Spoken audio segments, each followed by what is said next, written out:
Graça e paz, igreja. Sejam bem-vindos a essa terra de adoração. Tudo que fazemos aqui é para adorar aquele que morreu por nós na cruz e que nos salvou, o Senhor Jesus. Amém? Então eu queria convidar você a ficar em pé, por favor, e dê um abraço em duas pessoas que você nunca abraçou na sua vida. Não, pode ser alguém que você já abraçou, mas que não seja alguém da sua família. Fale para ele: é bom ter você aqui. Nossa família está reunida.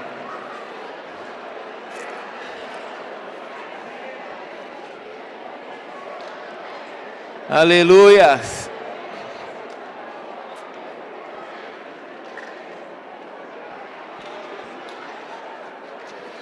Toda a glória ao Senhor Jesus. Glória a Deus. Pode se assentar.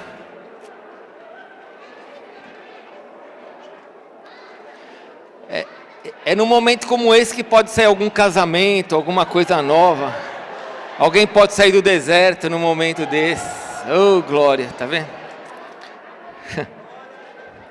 Irmãos, eu estou muito feliz de ter a família toda reunida aqui. Sei que estão faltando algumas pessoas. Outras estão chegando do Enem agora. Porque hoje teve Enem. E minha filha mesmo chegou agora há pouco. Outros estão chegando. Sei também de alguns irmãos que vêm de manhã, mas não conseguiram vir à noite. Mas essa é a nossa família.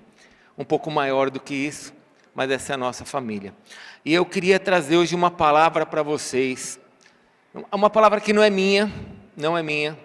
Eu estive lá no VOA, junto com o Randy Clark, que é um pastor do Canadá, que começou um movimento de cura e um movimento de unção sobre o mundo, muito diferenciado, um homem muito sério. Isso não começou agora, faz mais de 15 anos. Estive com Bill Johnson ali, que esteve ministrando. E um dos pastores que ministrou, irmãos, foi o pastor Paulo Lanzoni. E quando ele ministrou a palavra... Vocês que estão aí nos corredores, o som está indo bem para vocês aí? Vocês conseguem ouvir bem? Porque eu pedi para ligar aí, não sei se... Está bem aí para vocês? Dá para ouvir? Aqui está bem? Se não está, está mais ou menos. Precisa aumentar um pouquinho mais ali, ó. Tá? E o pastor Paulo Lanzoni ministrou a palavra, e quando ele ministrou aquela palavra, irmãos, o Espírito Santo falou comigo: ministre essa palavra na igreja. E aí eu falei para Deus: Senhor, eu vou ministrar. E eu só peço duas coisas. Primeiro, que o Senhor me fale como é que eu vou fazer isso. E aí o Senhor me falou no aniversário da igreja: você reúna toda a igreja para ministrar essa palavra. E a segunda coisa que eu falei para Deus, eu falei assim: como é que eu vou ministrar? Porque eu não consigo fazer igual. Eu ainda falei assim para Deus, eu falei: Senhor, eu queria ser muito corajoso para sair daqui agora e colocar o culto aqui para vocês assistirem ele pregando. Mas não foi a direção que Deus me deu.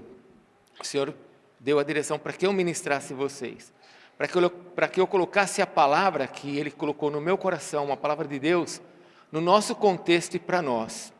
Então eu, com muita honra, quero glorificar a Deus pelo pastor Paulo, que ministrou a minha vida, e peço que através dessa ministração que o Espírito Santo colocou no meu coração, possa chegar até você em nome de Jesus. É óbvio que eu não vou conseguir pregar a mesma coisa, no sentido de ilustrações, porque tem ali as ilustrações dele. Eu já falei para a Adriana, Deus já me deu uns 50 versículos a mais. E eu falei: espero ser fiel na direção. O restante o Senhor vai nos encher. Então eu quero começar da maneira que ele começou. Primeiro eu vou fazer uma oração por você. E quero fazer uma oração por mim, para que Deus fale com a gente. Amém? Que o Espírito Santo fale com você. Você é uma pessoa que ama Deus. Nós estamos juntos há quantos anos? Alguns já estão comigo há 26 anos. 26 anos que eu prego aqui. Não nesse lugar, mas 26 anos que eu prego. O Senhor tem nos alimentado nesses 26 anos. É muito fácil pregar uma semana, 2 semanas, 1 mês, 1 ano. Mas 26 anos. E o Senhor tem nos dado alimentos. E eu peço a Deus que Deus te alimente nessa noite. Que Ele abra o seu coração. Que Ele fale com você de uma forma muito pessoal, como Ele falou comigo. E que você seja abençoado pelo poder do Espírito Santo. Amém? Amém, igreja? Em nome de Jesus. Receba em nome de Jesus. Eu vou fazer uma outra coisa antes de continuar. Esse lado aqui está muito escuro. Eles não vão conseguir nem ler Bíblia assim. Lá está muito escuro esse lado.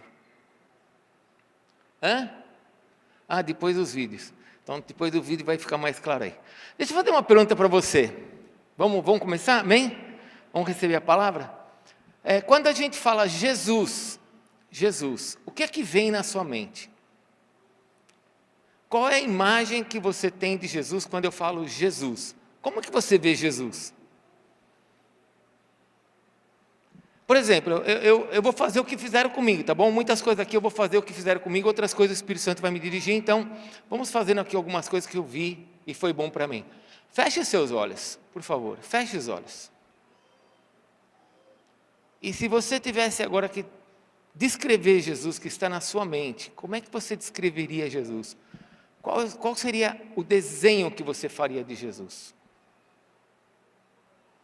Fechou os olhos? Teve alguma visão? Qual foi o Jesus que te apresentaram? Como é que você tem a imagem de Jesus no seu coração? Será que é essa imagem aqui, ó? Abre os olhos agora. Será que é esse Jesus que você tem? Pode ser um Jesus assim que você já viu na sua vida. Talvez seja esse Jesus que esteja na sua mente. Ou esse daqui, ó. Esse daqui, eu tinha um quadro desse na minha casa, gente. Eu andava, ele ficava me olhando, olha lá. Ele está me olhando, ó. Para onde eu vou? Olha lá. Ele está olhando para vocês aqui? Tá? E vocês, estão olhando para vocês aí? Incrível, né? Será que é esse Jesus que você tem na sua cabeça? Ou esse daqui, ó.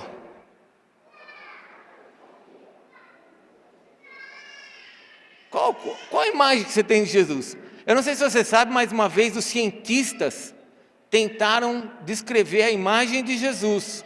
Os cientistas fizeram uma imagem de Jesus mediante as características das pessoas do passado, daquela área lá.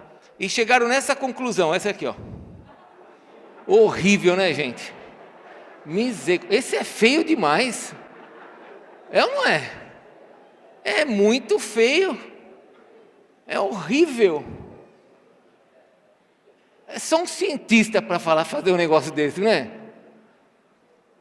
E esse daqui, ó. É um pouquinho melhor, né? Já parece um galã, né? E esse? Esse daqui todo mundo gosta, não é verdade? Esse daqui todo mundo ama. Ele é bom demais, não é? Dança com todo mundo, canta, está sempre feliz, não faz mal para ninguém. Mas na verdade, a imagem que a gente tem de Jesus é essa daqui, ó, entre nós. Entre nós é isso aqui que nós temos, ó. Aqui, ó, entre nós. E dentro de nós, acredite, todos nós temos um pedacinho de cada um desses. Eu não sei se você sabe, mas algumas imagens que eu peguei aqui de Jesus, uma delas é do Espiritismo. Talvez você não identifique, mas outro identifique. Outro Jesus aqui vem do catolicismo. Outro vem de uma ala ortodoxa severa. Mas isso aqui, todos nós temos um pedacinho desse Jesus. Obrigado, pessoal. Está dentro de nós. Isso aqui nos faz, muitas vezes, é a forma como a gente age, é porque a gente olha Jesus da maneira que nós recebemos. Alguns acreditam que Jesus é um Jesus muito severo. Alguns acreditam que Jesus é uma pessoa implacável. Porém, nós também entendemos que muitas pessoas estão fazendo de Jesus uma pessoa muito conveniente, segundo, ele tem uma visão de Jesus segundo a sua conveniência. Muitas pessoas acham que Jesus, por exemplo, ele não liga para muitas coisas. Algumas pessoas acreditam que Jesus não está nem aí se você vai ser dizimista ou não, se você é fiel com o teu dízimo. Jesus não está nem aí se você vai fazer uma dívida e vai comprometer sua família. Se você vem ao culto uma vez por mês. Não, Jesus não está preocupado com isso. Jesus não olha para isso. Jesus não é assim. Talvez esse monte de Jesus que nós já recebemos nos faz ter um Jesus segundo a nossa conveniência. Eu posso e não posso mediante o Jesus que eu creio. Eu não sei se você percebeu, mas nós estamos vivendo um tempo que as pessoas dizem assim: não me julgue, porque Jesus não me julga. Sim ou não? Os filhos falam isso para os pais: não me julga, pai. Jesus não julga. Hoje em dia você não pode mais julgar ninguém, porque se você julgar alguém, o que ela fala? Jesus não me julga, você não tem direito de me julgar. Parece até que julgamento é uma coisa ruim. Eu não sei se você sabe, nós aqui pregamos isso nesses 26 anos, Jesus vai voltar. Fala para o teu irmão, ele vai voltar. Ele disse que ele vai voltar. Se ele disse que ele vai voltar, ele vai voltar. Jesus realmente é esse Senhor que nós cremos, que é uma pessoa que não veio para nos julgar. Mas quando ele voltar, irmãos, ele vai julgar. Ele não veio para julgar. Jesus mesmo disse: eu não vim para julgar o mundo, eu vim para salvar. Mas quando Jesus voltar, ele vai julgar. E julgamento não é ruim. O julgamento não é ruim. O julgamento é para nos avaliar. A avaliação é uma coisa boa. Você quer ver só? A Raquel, minha filha, quando ela vai na escola e ela tira nota boa, ela vai e conta para a mãe: mãe, eu tirei 9,5 em química. A mãe fica toda feliz. O julgamento não é para nos... O julgamento mostra, nos avalia. Quando uma pessoa tira nota boa, ela não vai contar para as pessoas que ela tirou nota boa? Sim ou não? Mas e quando ela tira nota ruim? Ela conta para os outros? Você pergunta para ela: saiu a nota? Ela: não, ainda não vi, não saiu. Não, a minha nota não saiu. Saiu de todo mundo, menos a dela. E sabe o que está acontecendo, irmãos? Eu quero que você viva essa liberdade mesmo. Sabe o que está acontecendo? Muitas pessoas estão vivendo um nível tão ruim de avaliação que elas não querem ser julgadas. Elas não querem que ninguém veja a nota delas. Por isso que elas não querem ser julgadas. Porque o nível de avaliação delas é muito ruim. E aí elas falam assim: ó, não me julgue. Jesus não me julga. Sim, é uma verdade, Jesus não te julga. Ele morreu por você. Ele deu a vida dele por você, para te salvar. Ele perdoou todos os teus pecados. Cada um dos teus pecados que você cometeu e vai cometer, Jesus já perdoou você. Ele não veio aqui nesse mundo para te mandar para o inferno, ele veio nesse mundo para te salvar. E quando você aceitou Jesus, ele te salvou. Ele não veio para te julgar, ele veio para te salvar. Mas quando ele voltar, meu irmão, nós precisamos entender que ele vai julgar esse mundo. E ele vai nos julgar. Quantos aqui são mães e têm 2, 3 filhos aí? Levanta a mão. Quantas mães que estão com a mão levantadas querem que a casa fique sempre arrumadinha? Balança a mão.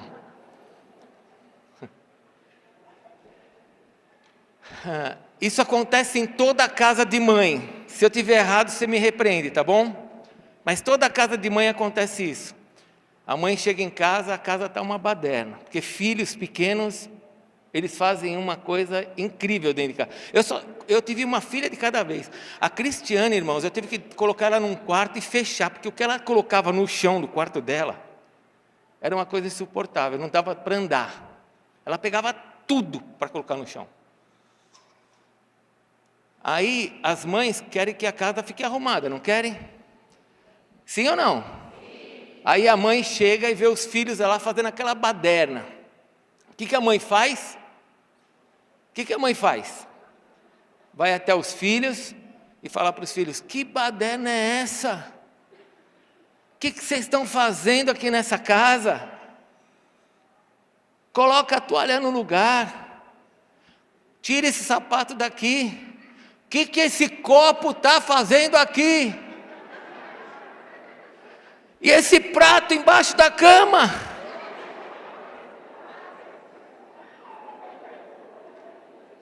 Pelo amor de Deus, o que vocês estão fazendo aqui? Olha aqui. Eu quero que vocês arrumem tudo isso. A mãe não bate. Ela fala o quê? Eu quero que vocês arrumem tudo isso. Prato, vai lavar e vai colocar no lugar. A toalha no lugar. Ela vai dar a ordem, vai mostrar o que tem que ser feito. E ela vai embora.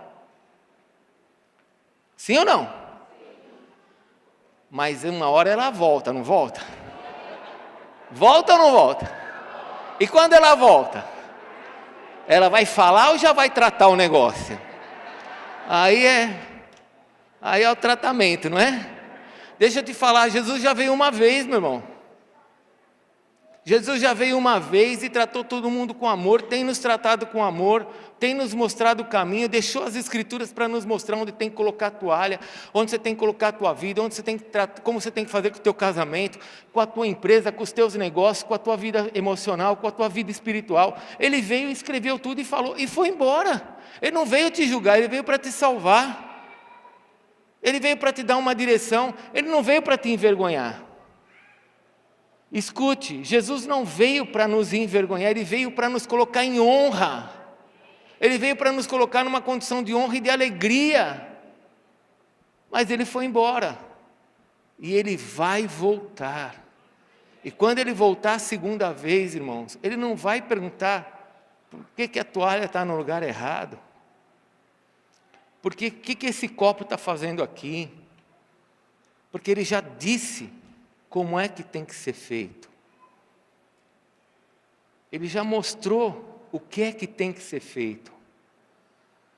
A sociedade hoje, a igreja, não quer ser julgada, a igreja não quer participar daquilo que Deus fala na sua palavra. A igreja tem muitas vezes uma visão de um Jesus que tolera tudo, que suporta tudo, e Ele suportou tudo, Ele nos ama. Mas eu preciso falar para vocês como filhos que vocês são do Senhor, meu irmão, o Senhor está voltando. Os finais dos tempos estão chegando. Olha o que Deus tem nos mostrado por meio das estações. Cristo está voltando. E quando Ele voltar, meu irmão, quando Ele voltar, não vai ser esse Jesus complacente que você e eu, muitas vezes ficamos vislumbrando e acreditando que Ele vai ser assim.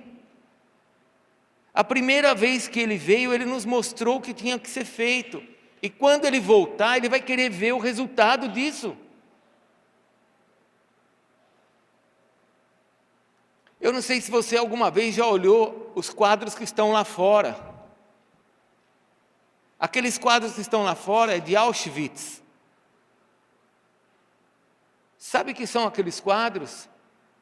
São de judeus mortos, crianças, 6 milhões de judeus mortos.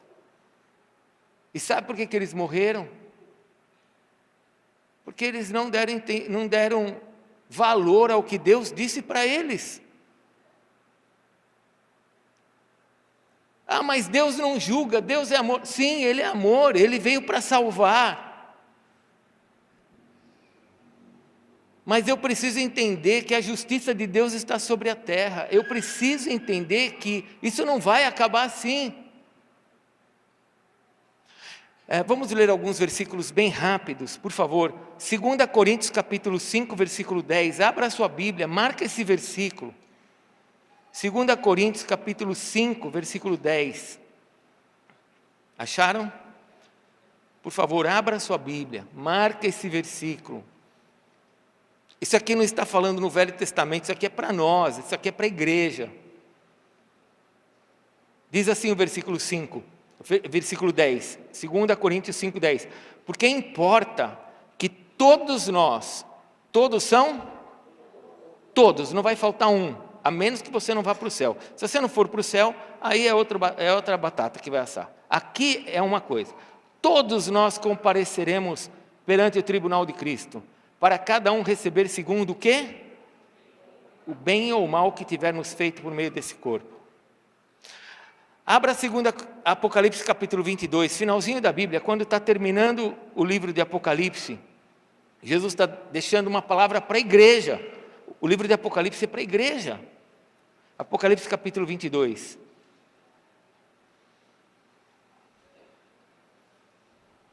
Jesus te ama. Ele veio para te colocar numa condição de honra. Mas você precisa entender que a liberdade que Ele nos dá não é para nós sermos inconsequentes com essa liberdade. Não é porque Ele simplesmente me salvou e eu vou para o céu que eu tenho que fazer o que eu quero com a minha vida. Eu preciso pensar direitinho. Apocalipse capítulo 22, versículo 12. Leia comigo, por favor, acompanhe. Acharam Apocalipse 22, 12? E eis que venho, ele está falando com a igreja. Eis que eu venho sem demora, e comigo está o galardão que tenho para retribuir a cada um, segundo as suas obras. Agora, eu podia parar aqui, mas eu quero ler mais alguns versículos, para que você seja instruído no poder da palavra. Eu sou o alfa, eu sou o começo, eu sou o ômega, eu sou o fim, o primeiro e o último, o princípio e o fim. Bem-aventurado aqueles que lavam as suas vestiduras no sangue do Cordeiro, para lhes assistir o direito à árvore da vida, e entrem na cidade pelas portas. Quem que vai ficar fora? Fora vão ficar os cães. Não é o pet não. Os cães, está falando de pessoas que são malignas, que voltam ao vômito, que devoram o pão de forma errada. Os feiticeiros, os impuros, esses que estão acreditando que estão mudando a forma de sexo, sujeiras imundas, sexualidades, perversidades. Os assassinos, aquele assassino, o que odeia seu irmão, aquele que está escrevendo aí no Facebook, não é porque nasceu de sangue, é família. Você já viu gente escrevendo isso? Não é porque é do meu sangue que é família. Tem gente escrevendo isso. Eu quero dizer uma coisa, eu não sei se a pessoa que escreve isso sabe, mas foi Deus que disse que quando a gente tem um sangue igual, a gente é uma família. Isso não muda. Ainda que a pessoa diga, é do meu sangue, mas não é mais minha família, não é o fato de você não reconhecer isso, nunca vai mudar essa verdade. Os idólatras, e todo aquele que ama e pratica a mentira, todo aquele que ama e pratica a mentira. A nossa vida pode ser uma mentira. Nós podemos ter um Jesus mentiroso na nossa mente, achando que Jesus, que eu acredito que Ele vai deixar eu fazer o que eu quero, viver como eu quero, agir como eu quero, tratar as pessoas como eu quero, e eu vou para o céu. Talvez essa pessoa esteja enganada. Talvez você não vá para o céu. Porque o Jesus que nós amamos, Ele não tolera isso. Feiticeiro, idólatra, assassino, mentiroso, que está na igreja, não somos nós. Fala para o teu irmão, fica tranquilo, não é com você. Não é com você. Não somos nós, mas talvez seja para alguém. O mentiroso, que na igreja ele é de um jeito, mas lá fora ele é de outro.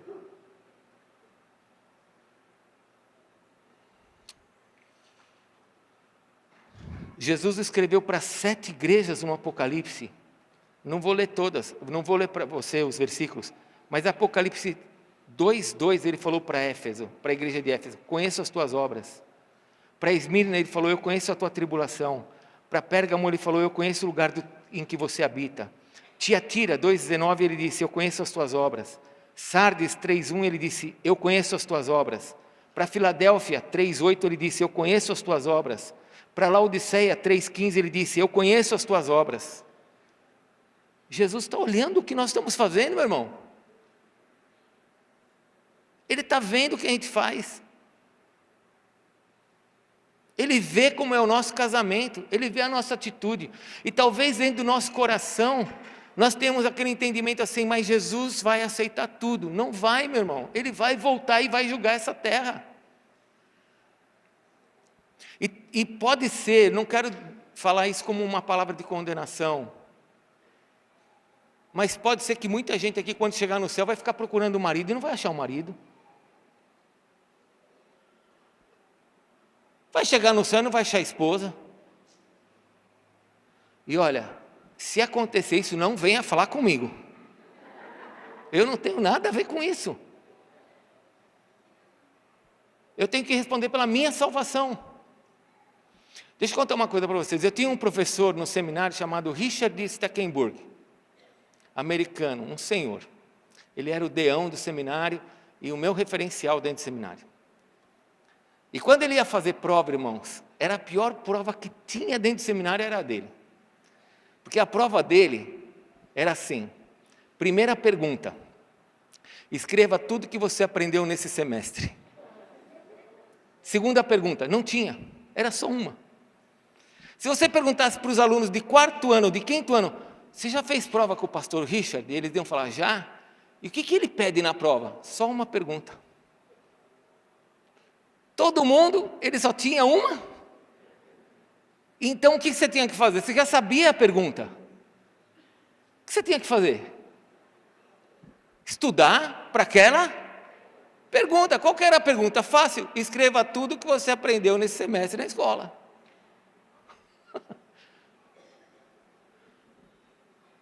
Mas eu já sabia a pergunta. Eu já sabia a pergunta. Então ficava fácil. Eu só tinha que estudar. Deixa eu falar uma coisa para vocês, igreja. Jesus Cristo já nos deu a resposta para a pergunta do que vai acontecer no reino dos céus. Como é que Ele quer nos encontrar lá? Se você perguntar assim, mas o que Deus espera de mim para que eu possa chegar nos céus? Ele já deu a resposta para essa pergunta. Agora só você precisa estudar. Abra em Mateus capítulo 25, por favor. Mateus capítulo 25. Existem aqui três histórias, na verdade 3 parábolas, 3 histórias, com E, não com H, que Jesus vai falar sobre o reino dos céus, sobre aqueles que vão para o céu. Fale comigo, sobre aqueles que vão para o céu. Fala para o teu irmão, é para aqueles que vão para o céu. Então, se você for para o céu, se você vai para o céu, tem aqui 3 histórias que vai nos mostrar o que Jesus espera de nós para podermos chegar lá. E a primeira história, se você for acompanhar aí, no versículo 1, ele começa, todas as histórias ele começa dizendo assim, ó, o reino dos céus é semelhante. A segunda história ele fala, versículo 14, pois será como um homem, ou seja, o reino dos céus será como um homem. Versículo 31, quando vier o Filho do Homem na sua majestade, então aqui está falando do reino, ele está falando do que ele está esperando das pessoas que vão estar lá. E tem a resposta aqui, igreja. A primeira coisa que ele fala é sobre a parábola das 10 virgens. E você conhece essa história? São 5 virgens que têm azeite e 5 virgens que não têm azeite. E o tempo foi passando, e o azeite delas foi sendo consumido. Fale comigo assim, o azeite foi sendo consumido. Meu irmão, deixa eu te ensinar uma coisa. Se você bobear, o azeite que está sobre você vai desaparecer. Se você bobear, o teu amor por Jesus vai secar, vai sumir, vai apagar. Por que a igreja fica fazendo tanto congresso, trazendo tanta gente de fora? Isso nos custa muito, tem que arrumar tudo, você tem que saber como nós, pastores, trabalhamos para tudo isso, para que o nosso azeite não falte, para que a nossa lâmpada não apague. Por que a gente está todo domingo na igreja? Para que o nosso azeite não falte, para que a nossa lâmpada não apague. Por que eu estou numa conexão? Por que eu estou estudando a Bíblia? Por que eu estou andando junto? Para que o nosso azeite não apague, para que a nossa lâmpada não falte o azeite e a minha lâmpada apague.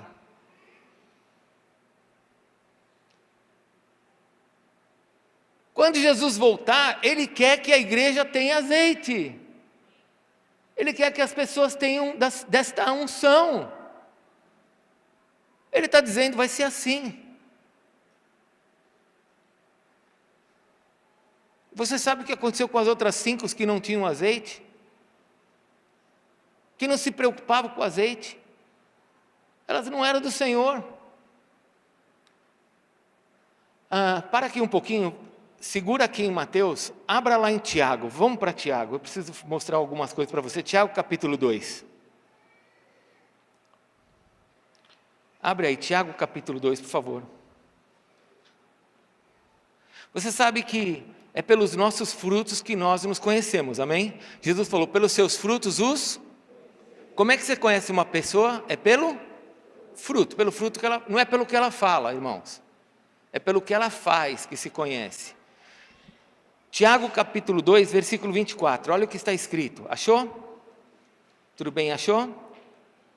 Diz assim, verificais que uma pessoa é justificada por obras e não por... mas eu aprendi que eu sou salvo pela fé. E aqui está dizendo que eu sou justificado. Justificado é me tornar justo para entrar na presença de Deus. Então eu só sou justo pela obra e não pela fé. Não estou entendendo. Eu aprendi que eu sou salvo pela fé. Não, espera aí. Nós somos salvos pela fé, ponto. Só que aqui ele está dizendo o seguinte: as minhas obras vão mostrar a minha fé. Romanos capítulo 5:1 diz assim: justificados, pois, por meio da fé, temos paz com Deus. A justificação vem por meio da fé. Romanos 8:1 diz: logo nenhuma condenação há para aqueles que estão em Cristo Jesus. Pela fé em Cristo Jesus eu sou salvo, acabou. Só que como é que eu sei que eu sou realmente do Senhor Jesus? Como é que eu sei que realmente eu vou para o céu? Como é que eu sei que a minha lâmpada tem azeite? Como é que eu sei? Por meio das minhas obras. Não tem outro jeito. As minhas obras mostram a minha justiça, a justiça de Deus sobre mim. Jesus disse assim, olha, você não acredita em mim, no que eu estou falando? Acredita em mim no que eu estou fazendo, porque as minhas obras mostram de quem eu sou. Você não acredita no que eu estou falando? Acredite no que eu estou fazendo.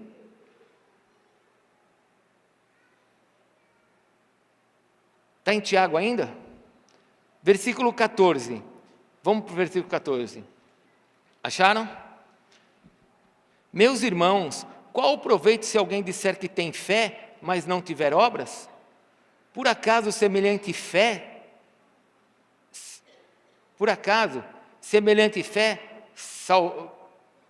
pode salvá-lo? Pode acaso semelhante fé salvá-lo? Se um irmão ou uma irmã tiver carecido de roupa, necessidade do alimento cotidiano, e alguém dentre vós lhe disser, ide em paz, aquecei-vos. Aquecei-vos, né? Vai em paz, segue sua vida. Fartai-vos, sem contudo lhes dar o necessário para o corpo. Qual é o proveito disso? Versículo 17. Assim também a fé, se não tiver obras, por si só está morta. Mas alguém dirá, tu tens fé e eu tenho obras. Mostra-me a tua fé sem as obras, e eu com as obras te mostrarei a minha fé. Vai para o versículo 26, por favor. Porque assim como o corpo sem espírito é morto, assim também a fé sem obras é morta. Como é que eu sei que eu estou vivo? Como é que eu sei que eu tenho azeite? Por meio daquilo que eu faço. Você não precisa abrir, eu peço para colocar aqui no telão, 2 Coríntios capítulo 13, 5. 2 Coríntios 13, 5. O apóstolo Paulo fala assim, examinai-vos a vós mesmos se realmente estáis na fé. Provai-vos a vós mesmos, ou não reconheceis que Jesus Cristo está em vós, se não é que já estáis reprovados?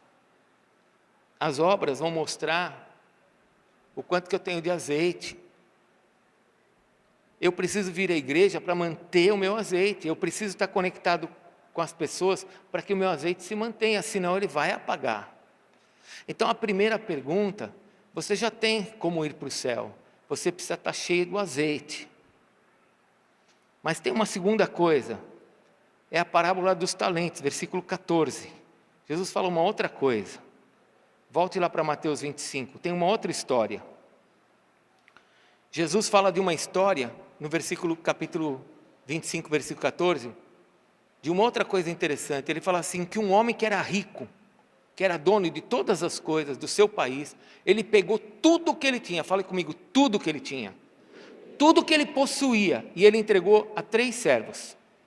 Para um ele deu 5 talentos, para outro ele deu 2 talentos e para um ele deu 1. Não sei se você sabe, mas aí na sua Bíblia, se for uma Bíblia de estudo, você vai ver que 1 talento corresponde a 30 a 35 quilos de prata. Então você imagine uma sacola de prata de 35 quilos. 1 talento, 35 quilos de prata, de 30 a 35 quilos de prata, corresponde a 6.000 denários. 1 denário era um dia de trabalho. Uma sacola dessa tinha 6.000 denários. 5 são 30.000, 40 e poucos mil denários. A pessoa podia viver 100 anos sem trabalhar. Ele deu 5 sacolas com 30 quilos de prata para um. Deu para outro 2 sacolas de prata e para outro ele deu 1. E ele foi embora. Ele deu tudo, fale comigo, ele deu tudo. Meus irmãos, Jesus Cristo nos entregou tudo. Ele te entregou tudo. Ele deu dons espirituais. Ele te capacitou. Ele deu a vida dele por você. Ele deu tudo. E foi embora. Mas ele vai querer prestar contas. Ele vai falar, vem cá, vamos acertar as contas. Cadê o que eu te dei? Mas aí talvez você já tenha sido influenciado por um Jesus que te mostraram, que os coaches mostram, né? Um Jesus somente de vamos lá, vai dar certo, vai dar certo, continua do jeito que você está. Ou um Jesus dos psicólogos. Eu não estou falando de psicólogo crente sério, eu estou falando de psicólogo crente que faz exatamente como os psicólogos do mundo fazem. Você está com um problema? Não, aprende a dirigir esse problema, aprende a controlar esse problema. Se não, você está com um problema, você tem que mudar. Jesus vai voltar e vai prestar contas com você, vai falar, cadê o que eu te dei? Cadê teu casamento? Cadê tua família? Cadê teus filhos? E teu pai e tua mãe? Como assim eles foram para o inferno? Você não fez nada? Peraí, seus filhos? Você está culpando alguém? Você está falando que você não vem na igreja porque... E você vai falar, peraí, qual que é a tua explicação? Você acha que nós vamos enganar Jesus? Nós vamos falar o que para Jesus? Foi o Covid? Foi o Covid. Irmãos, o tempo do Covid, muita gente ficou morrendo de medo de morrer. Morrendo de medo de morrer. É uma coisa estranha isso, né? Língua portuguesa. Mas tinha gente com muito medo de morrer. E eu vou falar uma coisa para você. Tem algumas pessoas que eu via que eu falava, é bom que ela tenha medo de morrer mesmo, porque se ela morrer, ela está ferrada. Eu olhava e falava, é bom que ela não morra. Porque se ela morrer agora, eu não sei para onde que ela vai. O Senhor vai voltar, vai prestar contas com a gente. E você conhece a parábola dos talentos? Leia depois em casa. Sabe o que Jesus está falando? Multiplique o que eu te dei. Eu te dei e eu quero que você multiplique isso. Qual que é o teu talento? Olha para o teu irmão, dá uma olhada. Veja, ele é uma bênção. Alguns aqui sabem cozinhar, outros sabem pregar, outros sabem ensinar, outros sabem polir carro, outros sabem... Quantos talentos nós temos aqui? Multiplica isso, meu irmão. Eu estava falando para os jovens esses dias, você sabe como que eu fiz quando eu me converti? Eu trabalhava numa grande empresa. Eu todos os dias tinha aquelas máquinas de escrever, existia máquina de escrever naquela época, e a minha já era elétrica. 3.0. E a minha ainda tem um botão aqui elétrico que se eu apertasse, ela não só voltava, mas ela ainda batia um branquinho para corrigir se eu precisasse. É. Tremendo. Esse negócio aí de iPad, iPod, isso aí não tem nada a ver, tem que ver aquela máquina. Chique. Os meus amigos não, os meus amigos tinham, a máquina tinha que pegar um lápis com uma ponta branca, dura, que tinha que ficar passando lá, e às vezes tem que olhar ainda para arrumar. A minha não, eu apertava o botão, ela voltava, já batia no branquinho e limpava. Todo dia eu fazia uma carta. Todo dia eu fazia uma carta de evangelismo, de amor, para uma pessoa dentro do lugar que eu trabalhava. Todo dia. Todo dia eu entregava uma carta para alguém, falando que Jesus amava elas. Eu tenho certeza que no céu eu vou encontrar alguma delas. Eu tenho certeza. Multiplique o que Deus te deu. Primeira coisa, não deixe faltar azeite na sua lâmpada. Se envolva com as coisas de Deus. Esteja mais presente, senão o teu azeite vai acabar. Segunda coisa, multiplique o que Ele te deu. Deus te deu e Ele quer que você multiplique. Você não vai ter desculpa lá no céu. Você não vai ter desculpa. Ah, mas eu morava em outra cidade, no céu me dei, para chegar não dava.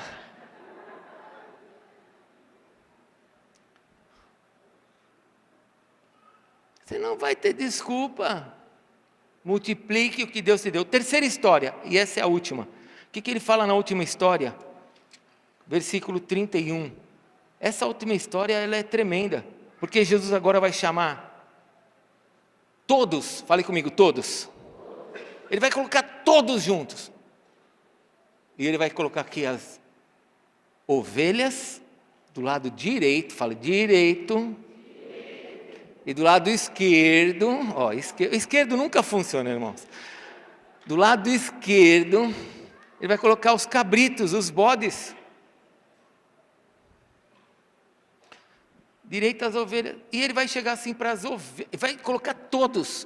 E ele vai falar assim para as ovelhas: olha, estou feliz com vocês. Vocês arrumaram a cama. Você tirou aquele prato debaixo da cama. Você guardou a toalha. Não foi fácil. Eu vi. Apocalipse capítulo 3. Apocalipse capítulo 2, igreja de Pérgamo. Eu vi o teu sofrimento. Eu vi a tua luta. Eu vi.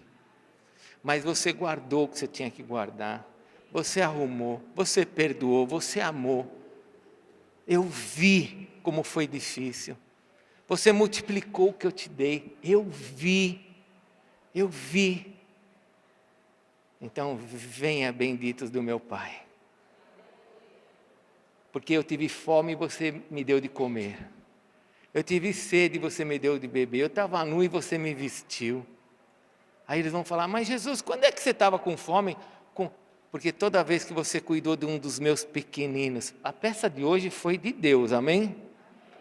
A peça de hoje caiu direitinho. O Marcos estava na unção da veia aí de entender o que Deus ia pregar hoje, ia trazer hoje. Eu estava bêbado, eu estava com fome, e você veio e cuidou de mim. Aí ele chega para os carneiros, para os cabritos, e fala assim: ó, apartai-vos de mim, sai de perto. Porque você me viu com fome e não fez nada, você me viu com sede e não fez nada, eu estava nu, você não fez nada, eu estava preso e você não foi me visitar, você não se importou. Quando Jesus você estava preso? Quando Jesus você estava com fome? Quando Jesus você estava nu? Quando Jesus você estava com frio? Quando? Quando você viu os meus pequeninos e você não fez nada. Sai de perto de mim. Igreja, o Senhor já veio. Ele veio e nos salvou.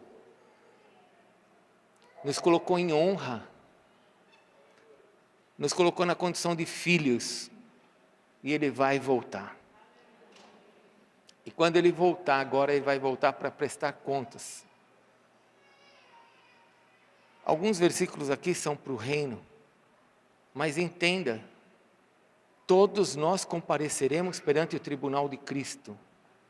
Todos nós. Se o Jesus que você acredita é aquele Jesus que não vai fazer nada na eternidade, eu preciso, como um pai espiritual, dizer para você, igreja, não é verdade isso. E quando Ele voltar, nós precisamos estar fazendo aquilo que Ele espera que a gente faça. Nós precisamos estar resgatando as pessoas. Eu preciso começar a buscar em Deus uma estratégia. Talvez você seja uma pessoa ótima para chamar alguém para tomar café, uma vez por semana. Você vai pegar a tua agenda e vai começar a orar por alguém a semana inteira. Eu não sei se você já percebeu, mas em Araraquara agora está cheio de cafeteria boa, já viu? Toma cuidado com algumas que vai furar teu bolso, viu? Não, você vai tomar um café, 18 conto um café, o bolso já começa a fazer assim, né? Pelo amor de Deus, um café, 18 reais, só pedi um. Mas não importa, tem lugar mais barato. Talvez você vai orar a semana inteira pela pessoa, e vai chamar ela e vai falar assim, vamos tomar um café essa semana? E você já vai cheio do Espírito Santo para falar para ela, sabia que Deus te ama? Que Ele pode mudar o plano da tua vida. Você não quer entregar a tua vida para ela? Não chama ela para vir para a igreja, não. Leva ela para Jesus. Coloca essa pedra na tua coroa, porque o dia que o Senhor colocar a ovelha desse lado e os bodes do outro, você vai estar desse lado todo feliz e vai falar, eu te vi com fome, nu, preso, e eu fiz o que você esperava. E Ele vai falar, entra, meu filho, fosse fiel no pouco, sobre o muito te colocarei. Nós não podemos, igreja, diante do que Deus tem nos mostrado, com novos assentos, uma nova unção, permanecer desse jeito achando que nossa vida vai acabar dessa maneira. Jesus está voltando e nós precisamos entender o que Ele nos deu. Então, mantenha a tua lâmpada com azeite. Fale comigo, preciso manter a minha lâmpada com azeite. Como é que eu faço isso? Busque estratégias. Venha mais para a igreja, entre numa conexão, entre no seminário, comece a vir mais nos cultos. Mantenha a tua lâmpada acesa. Mantenha a tua lâmpada acesa. Eu preciso fazer as minhas coisas para que a minha lâmpada fique acesa. Segunda coisa, multiplique o que o Senhor te deu. Fale assim, eu vou multiplicar o que o Senhor me deu. O Senhor te deu talentos, o Senhor te deu capacidade, multiplique o que Ele te deu. Você é bom naquilo que Deus te deu. Veja o que o Senhor te deu, use o que o Senhor te deu. Eu sou muito boa para fazer coisas, comida. Chame pessoas e fale assim, quem quer aprender a cozinhar? Mas não chama os irmãos da igreja. Olha o irmão da igreja, tudo gordo, chama os de fora. Pode ver quando a pessoa chega aqui, chega magrinha. Olha o Jefferson como já está ficando agora, ó, o nosso guitarrista. Chegou magrinho, olha como que ele já está ficando. Chama as pessoas de fora. Fala para ela, quer aprender a cozinhar? Eu sou boa em fazer feijoada. Eu sou boa. Chama, pede para as pessoas cozinharem. No meio dessa cozinha, comece a evangelizar. E depois, quando tudo estiver pronto, fala assim, agora eu vou chamar o apóstolo para nos abençoar. Eu vou lá para abençoar aquela comida. Estou brincando com você. Mas usa o que Deus te deu. Multiplica o que Deus te deu. E por último, veja as pessoas que estão sofrendo perto de você. Se importe com isso. Não tenho tempo para pregar, mas quando um homem estava ferido, um fariseu passou de largo, um sacerdote passou de largo, um levita passou de largo, um sacerdote passou de largo, mas alguém parou, um samaritano parou para socorrer aquele homem. Se você vê pessoas sofrendo, se importe com isso. Faça alguma coisa por ela. Comece a orar por ela. Vá visitá-la. Mas eu não sei o que falar. Fale para ela assim, Jesus te ama. Eu vim aqui para orar por você. Então ora. Eu não sei orar, mas eu vou fazer uma oração. E ore. O Senhor vai te ouvir e vai curar o enfermo. Feche a sua Bíblia, por favor.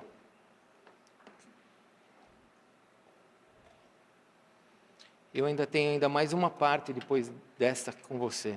Mas eu entreguei a palavra para minha família. Vocês são minha família. Só feche a Bíblia, não feche seus olhos ainda. Vocês são minha família. Eu deixei toda a minha casa em São Paulo para morar nesse lugar, para fazer o que Deus queria, por amor ao Senhor Jesus. E o Senhor foi me dando essa família linda que nós somos hoje. Amém? Somos uma família linda. Temos dificuldades, temos diferenças, como em qualquer casa, mas somos uma família. E eu trouxe o recado do Pai para você com minha família. Jesus está voltando. Cuidado com essa visão que você tem errada de Jesus. Você vai prestar contas. A coisa que Deus fez quando Ele criou Adão e Eva, a primeira coisa que Deus fez quando Ele criou Adão e Eva, foi dar a Adão uma responsabilidade. E Ele falou assim: você vai cuidar da terra. Você vai proteger a terra e vai cuidar dela. Isso se chama mordomia. Quando Jesus te salvou, Ele te salvou e te deu uma responsabilidade. Vai por todo mundo e pregue o Evangelho. Salve a tua casa. Dá esse presente para aqueles que são teus amigos. Evangelize as pessoas. Chore com aquele que está chorando. Ore com aquele que precisa de oração. Não seja indiferente. Ele nos deu tudo. Fale comigo, tudo. E foi embora. Ele nos deu de todo o seu tesouro. Os dons espirituais estão sobre nós. Que tesouro! Já pensou isso? O quanto que isso é precioso? Deu para você e para mim. E Ele falou assim: agora está com vocês aí. Multiplica isso. Feche seus olhos, por favor.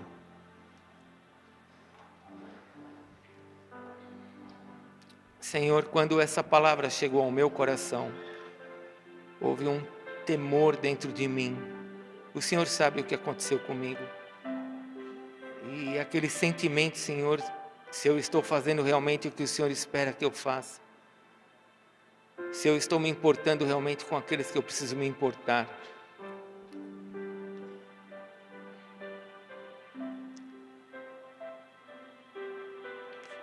Senhor, mostra isso para a nossa igreja, para a minha família, para a nossa família.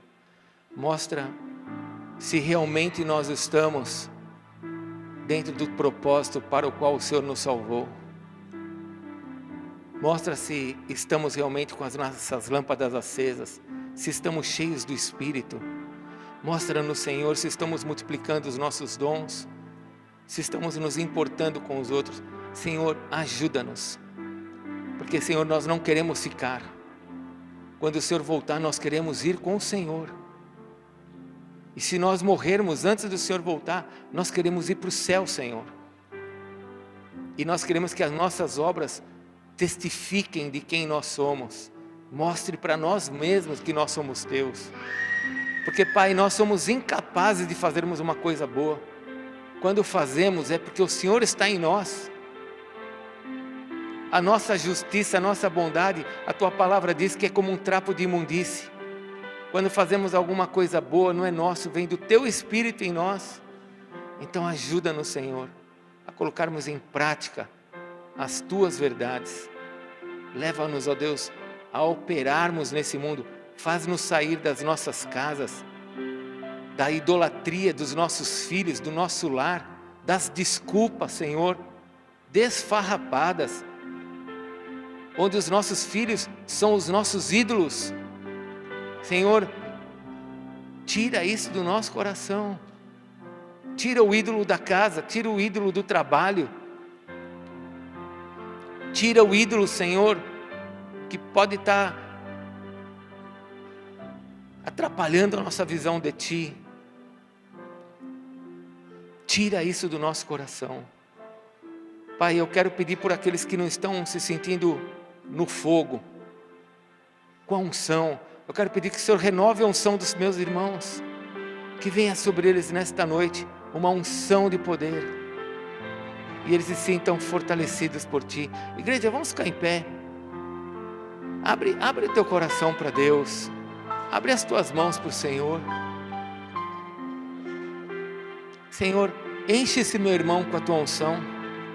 enche essa minha irmã, esse jovem, renova o fogo, traz o fogo sobre esse altar, Senhor, traz esse fogo sobre a vida dele de volta. Senhor, esse que tem dons e parou de usar os seus dons, Senhor, renova nessa noite a unção que está sobre eles, para que os dons voltem a se manifestar, porque o Senhor diz na Tua palavra que os dons são irrevogáveis, que os dons nunca serão retirados de nós. Então, Senhor, o dom que parou, o dom de línguas, o dom, ó Deus, de visão, de revelação, de sonhos, seja lá qual for o dom que os Teus filhos tinham, que parou, eu peço que o Senhor traga de volta, Senhor. Peça isso, irmão, peça para Deus, traz de volta, Senhor. Traz de volta o fogo sobre a minha vida. Traz de volta os dons que estavam sobre mim, Senhor. Traz de volta a visão correta que eu preciso, para quando o Senhor me avaliar, eu possa ter alegria em ser avaliado. Eu não preciso ter medo de ser julgado.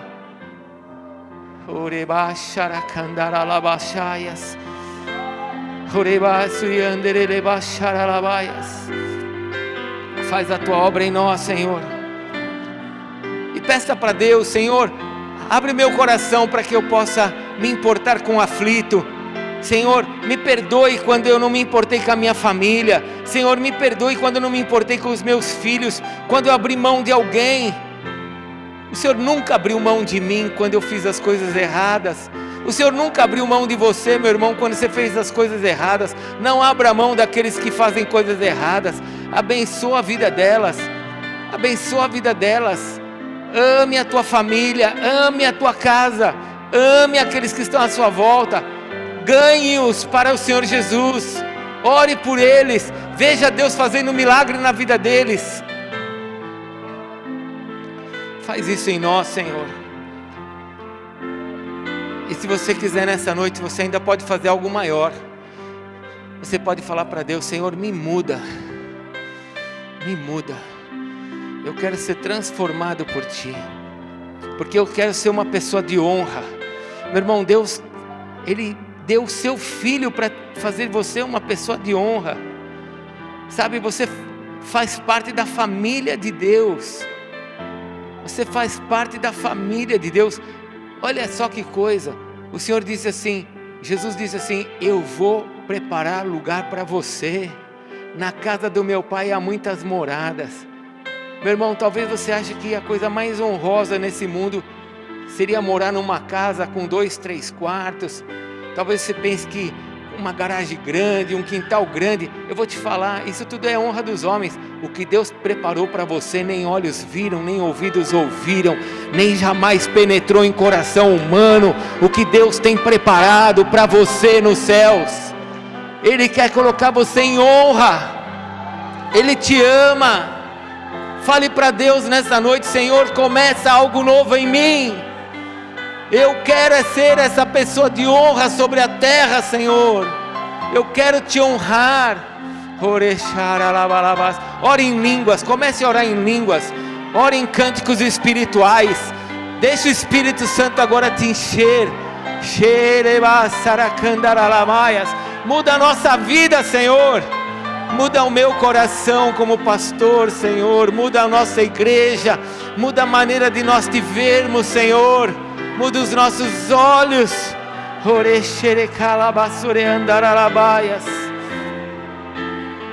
Pai, faz isso, Senhor.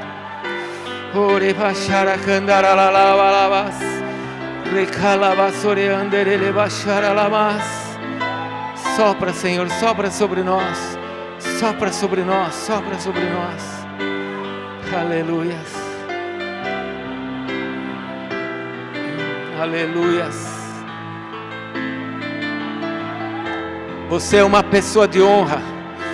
O teu nome foi escrito no livro da vida.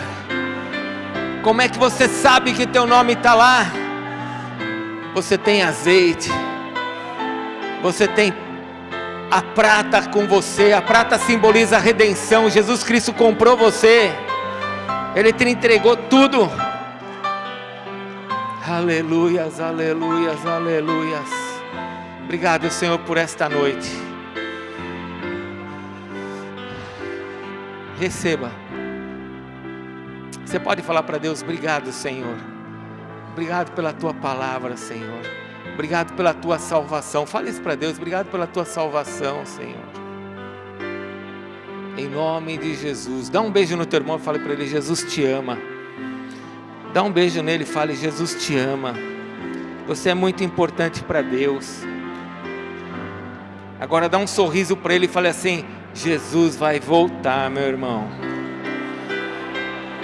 E fale para ele: e quando ele voltar, fala para ele: quando ele voltar, nós vamos estar do lado direito. Em nome de Jesus, amém? Aleluia. Por favor, se assente um pouquinho.